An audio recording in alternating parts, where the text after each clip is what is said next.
Ben, en segundo lugar, teño que agradecerlle a Natalia Xorxe o seu convite tamén para participar neste libro, que foi un convite, diríamos, en fin, inexcusable pola miña parte. Simplemente escribira un relatiño pequeno no que trataba de darlle voz a miña nai, que morreu xa no ano 2008, e nese relato a voz principal que goberna, diríamos, o discurso trata de ser o dela, de tal maneira que nese discurso era unha maneira de evocar a esa nai falecida e que ao mesmo tempo evocase todo aquilo que eu mesmo evocara con ela durante moitos anos ao longo de toda a vida, e que sempre tiña, diríamos, un tema central, que era o recordo dos meses fatídicos do ano 36 e que de repente o mundo, diríamos, da felicidade tornou, diríamos, no mundo do abatemento e da tristeza. Ben, entón, ese relato, por certo, é o que culmina o libro, que vai ao final do libro. Hai no que ler, pois non como un texto histórico, sino como un texto literario, de tal maneira que moitas das cousas que aí se contan pois non son exactamente certas, senón que son, diríamos, variacións sobre os temas que de alguma maneira constitúen o núcleo deste mito colectivo que se xera en esta comarca, na parroquia de Forcadela, en concreto a partir de 1936.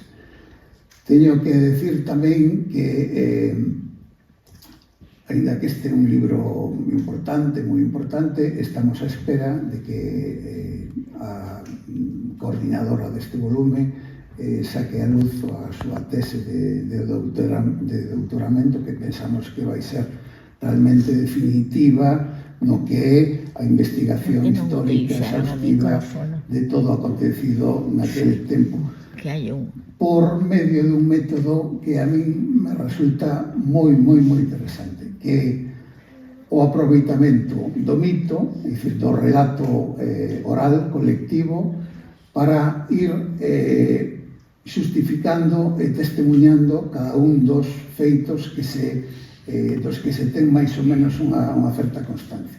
De alguma maneira, este mesmo método podemos ver tamén no prólogo, no estudo, diríamos, introductorio que la fai xa esta edición, que realmente resulta conmovedor. Disculpen se agora falo así coa voz un pouco quebrada, porque realmente este acto para min é un acto moi persoal e moi emocionante.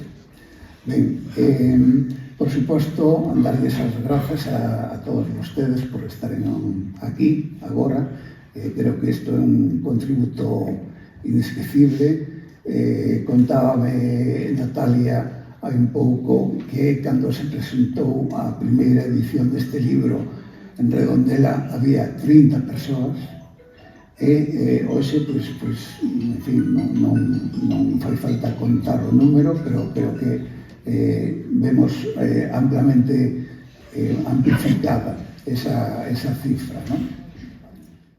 Non é en absoluto un libro de vinganza, en absoluto, de ninguna maneira, senón que é justamente un libro que o que trata é de restaurar a memoria, de redimir, diríamos, o dano causado, a dor de moitas e moitas familias, a través da evocación dos feitos que realmente aconteceron e que estaban sumidos, diríamos, nunha especie de limbo, o que diría a psicoanálise de forclusión, non? Dicir, de olvido, de esquecemento forzado, non?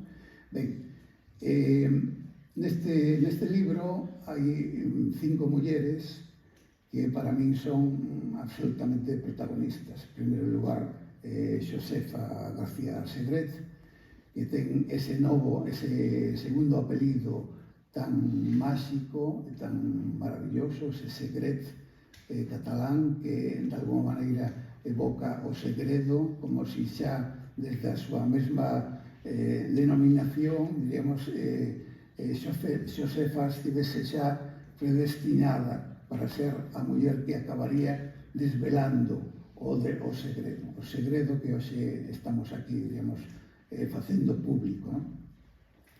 En segundo lugar, a súa traductora, o galego, o libro era un libro escrito en castelán con moitas partes en galego. Entón, agora o que se fixo foi respectando basicamente os textos que estaban en castelán, moitos deles poemas, tamén traducir ao galego basicamente as cartas, non? A traductora deste libro é María Alonso Seixdedos, que é unha eminencia da traducción, pois moi premiada, que vive entre nós desde aí xa unha chea de anos, aquí mesmo en Goián, no Miño, e que realmente é toda unha fortuna para nós podernos contar con ele. En segundo lugar, terceiro lugar, Marga Doval, ou Marga Lorenzo, que é a directora do Estudo de Estudos Históricos dos Mártires de Sobredo, que realmente fai un prólogo magnífico, recollendo todas e cada unha das fontes, realmente volvéndonos a contar a historia desde unha perspectiva, diríamos, contemporánea. E, obviamente, a Natalia, que é, bueno, a alma deste proxecto, sin a que, bueno, sería imposible que nada disto que hoxe celebramos pudese acontecer. E, finalmente, a miña nai, que xa dixen, fallecida no ano 2008, que se incorpora o meu papel, o meu humildísimo papel, é simplemente o de tratar de recuperar esa voz, evocando feitos que teñen moito que ver co que se leva a contar. Eu que diría sobre todo isto? Eu creo que é un libro inexcusable. É dicir, un libro, non é un gran libro desde o punto de vista literario, temos que ter en conta que o peso central do texto son cartas escritas desde prisión, que en moitos casos necesitan dos trucos, das trampas para poder pasar a censura. No caso do cárcere de Saturrarán, a censura das monxas que levaban ese penal. Entón, moitas veces, moitas das cartas hai nas que ler casi como unha especie de adiviña, tratando de ver onde están as claves do que ali se conta, porque claro, en principio, quen o lea sin esa perspectiva, pois vai pensar que non é tan terrible o que se conta, non? Pero efectivamente sí que é terrible. Entón, bueno, para min isto é fundamental. Vamos a ver, os feitos que se narran son basicamente os seguintes. En primeiro lugar, a chegada da República, 1931, un pouquiño antes, uns meses antes, chegan a Forcadela a unha escola primaria, dous mestres, dos cales só un deles ven, diríamos, como a titular do posto, non? E a esposa, a muller que o acompaña, tamén é mestre. Entón, son persoas, diríamos, de esquerdas, moi comprometidas, e ao pouco tempo ímolas ver actuando como fundadoras do partido Esquerda Republicana.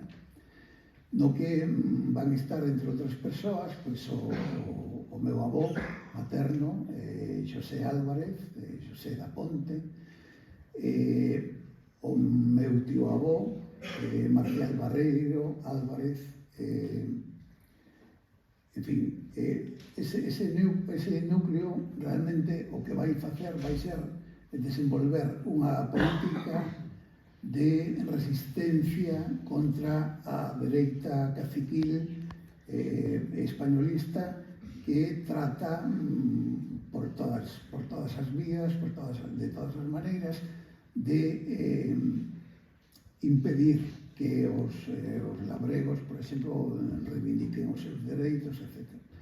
Entón, o primeiro acontecemento que segue a esta fundación de Esquerda Republicana é ni máis ni menos que a acusación vil contra o mestre de Forcadela, contra Hipólito Gallego Camarero,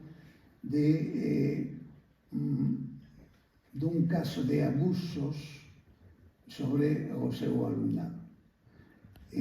Obviamente, en fin, o que sería de un fake, é unha trola, é absolutamente falso, pero todo isto impulsa, diríamos, que xa por parte da dereita española unha tentativa de contraporse a esta resistencia, a esta actividade política que lle será absolutamente desfavorable.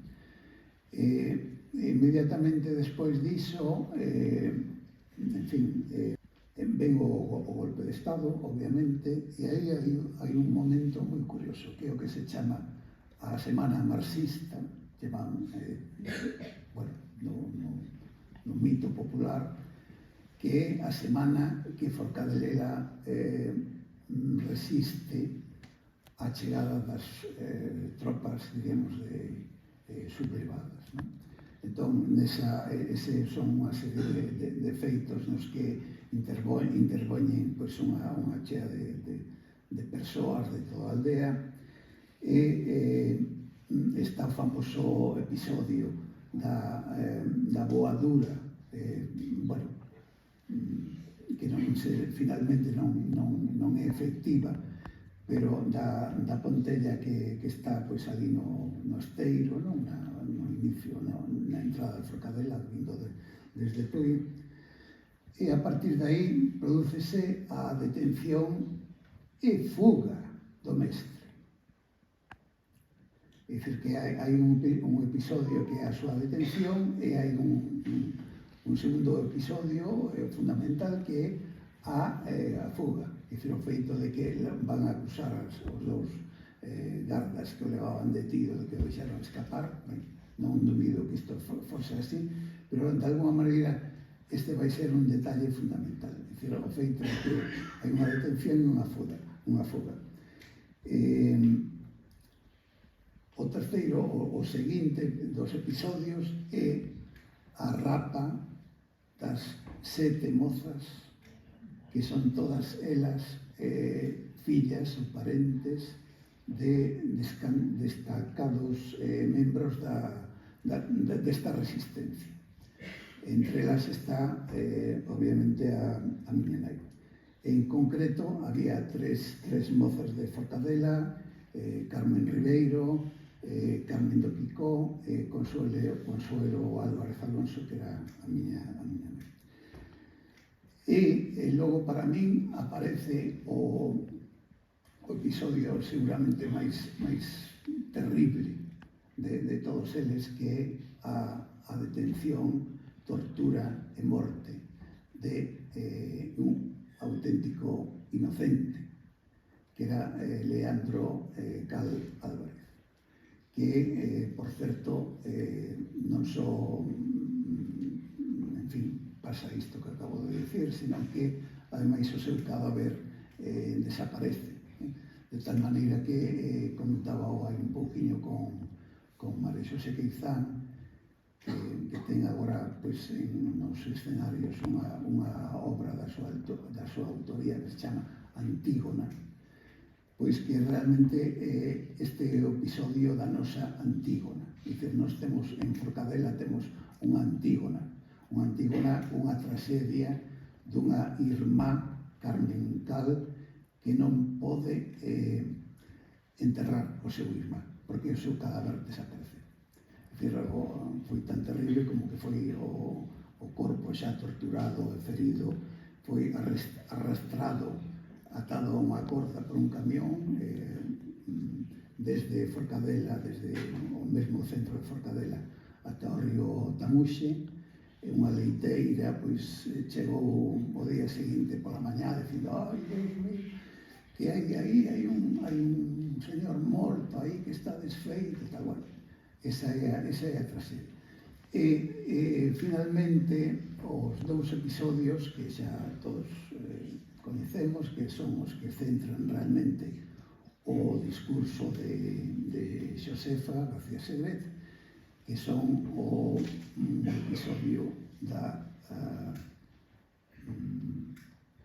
detención, tortura, morte do seu home, Hipólito, e logo tamén a súa propia detención e a súa condena a morte e a maneira en que consegue de alguma maneira zafarse desta condena. Ben, isto é todo o que teño que contar, non son tampouco un erudito neste tema, que si o é Natalia, así que cederlle gustosamente a palabra para que la nos diga.